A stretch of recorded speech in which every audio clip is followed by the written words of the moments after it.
Charan Singh Sapra, I want you to first come and make it very clear. Your leader of the opposition, Vijay Wadettiwar, in Mumbai, makes the kind of statement, then saying that there were reports that Hemant Karkare was shot dead by a police officer who was close to the RSS. Let's be very clear. He's a responsible leader of the opposition. Surely for him to make a statement like that, you can't expect the BJP not to slam that full toss for a 6.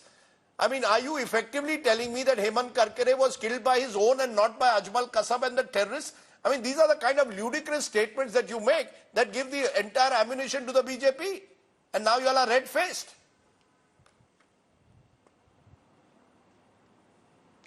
See, Rajdeep, let me make it clear that the same leader of opposition, Mr. Vijay Wadettiwar, has also cleared that he was referring to a book of Mr. S.M. Mushrif, who is a retired IGP or the retired IPS officer who had written that thing. Basically, he was referring to the lines which Mr. Mushrif had written in his book. I agree that Mr. Wadettiwar should have avoided this controversy, but he has clarified today that he was just referring to that book. So that doesn't mean that entire Congress party is against the nation. It doesn't go like that. No, but there is a buzz in Mumbai that many of these leaders like Mr. Wadettiwar are doing this to undermine your own party.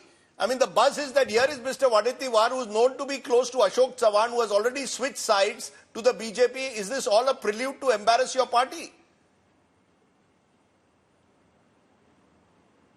No, see that assumptions, anybody can come to those conclusions. I don't deny that. But Mr. Vijay Wadettiwar himself has cleared, and that is an individual person's view. That is not a party view, number one. Number two, BJP, you know, after the first two phases of elections, when they have seen that 4% less percentages there in first phase and maybe 5% less polling has been done in the second phase. And especially in the Hindi heartland, Uttar Pradesh, Madhya Pradesh, Chhattisgarh and Rajasthan, their voters are not enthused. So BJP has changed its strategy from, say, Viksit Bharat or Article 370 or Ram Janmabhoomi or Sabka Saath, Sabka Vikas. Modi thought that they are not getting the votes, and they also want to energize and enthuse their own workers. Right, so you're saying this is a calculated... Stand. Basically, this is the Brahmastra which they have tried, but I don't think so. Okay, you're saying the BJP, though, is trying to change the strategy to bring in divisive issues. Sanju Verma, you want to respond? I still want an answer. I asked this to Milind Deora. Is this the kind of advertisement that you want to represent New India? You talk of Viksit Bharat. You seem to suggest that any opposition victory will lead to celebrations in Pakistan. Remember, it was Prime Minister Modi who dropped in on Nawaz Sharif a few years ago. Is it only the opposition which has much to answer on this? Okay, Rajdeep, I heard you loud and clear. I also listened into that interview with Milind Deora. Now, these are a few facts that I want to put out in the public domain, and I would humbly appreciate if I'm not heckled, because otherwise it breaks my chain of thought. First and foremost, you know, people say, oh, we are asking questions to the BJP because that is our way of saying truth to power. Of course, you have the right to, ask pertinent, profound, pointed questions of the ruling dispensation. We welcome that. But what I don't understand is this one-sided narrative. Pradhan Mantri Narendra Modi ke paas freedom of speech, freedom of expression, wide Article 19 nahi hai.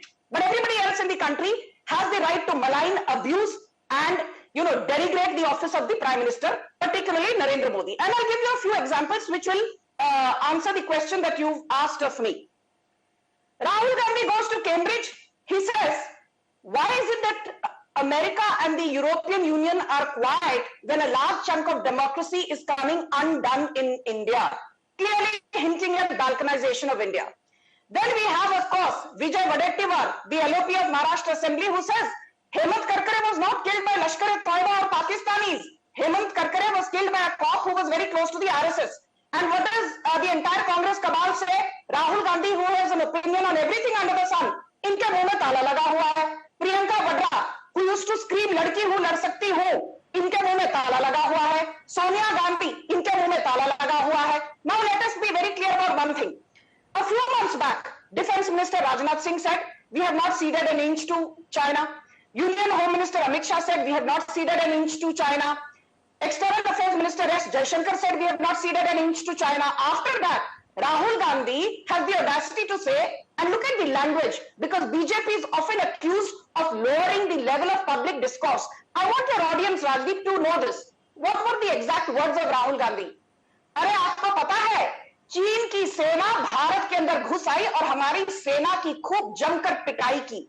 This is undermining the credibility of our martyrs and our brave hearts. But the so-called media, which says we want to ask tough questions of Modi government because we believe in truth to power, in सबके मुंह में ताला लग गया जब Rahul Gandhi was abusing our armed forces. No, but you all have not come forget, late, Miss Verma, since you mentioned China, let's be clear. The government of the day at the moment also admits at the same time that they are in negotiations with the Chinese. And there was that unfortunate encounter that took place in Galwan. Let's be clear. Amit Shah ji, Jaishankar may say we have not ceded an inch. Truth of the matter is government has not come clean on China. So the opposition will attack you just as you are attacking them. Finish what I was saying, Rajdeep. This is unfair. You either don't call a BJP panelist. No. You call, you must have. I will listen to you if you show that. Ma'am, I asked Mr. Sapra questions. I will ask you. Go ahead. Thank you, Rajdeep. You did not heckle Mr. Sapra. That's my only the word request. heckle seems to have a different connotation for you and him, but go ahead. No, it does not have a different connotation to me. I believe in the strict Oxford version of what heckling means. Yeah. And I'm sure you know that too. Okay. Now, let's be very clear. This, let us call out hate. The BJP is propagandizing hate. Arey, bhai sahab, aapki jo audience hai, Rajdeep ji, let them listen to this. In April this year, barely a few weeks back, Ram Navami is a great festival for Hindus. This is a country with 82% Hindu population. And look at the audacity of Mamata Banerjee. ये क्या बोलती हैं? अरे, let them sloganeer during Ram Navami. ये जो हिंदुत्ववादी वाले लोग हैं ना, ये राम नवमी के दिन सिर्फ दंगाबाजी करता है. ये दिन इन लोग को दंगा करने दो. Basically trying to imply that on Ram Navami हम हिंदू राम का पूजन नहीं करते, भगवान राम की अर्चना नहीं करते, हम सिर्फ दंगाबाजी करते हैं. And the entire so-called piddy media, which prides itself in asking questions of Narendra Modi, इनके मुंह में ताला लग गया. Okay. And by the way, my last point, if you will let me, please. Can I? Yes. Thank you. My last point, I don't want to be heckled, and this is with no offense to none. Rajdeep is a very consummate journalist, so I'm sure he won't take it personally.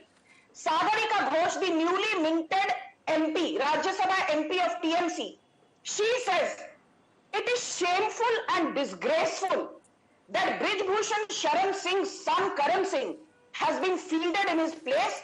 This man has been accused by our wrestlers. So far so good. But the same Sagarika Ghosh has not asked, why is it that fodder scam convict Lalu Prasad Yadav's daughter Rohini Acharya is being fielded from Saran? This is the same Sagarika Ghosh who has never uttered a word condemning the fact that Tejaswi Yadav, the Deputy Chief Minister, also the son of Lalu Prasad Yadav, no questions were asked of him. Okay, so you're saying the opposition is being okay, ma'am. You've made accusation. I listened to you, and you have every right to be heard. Nobody heckles you when I interrupt you. That is not heckling, but you made your point.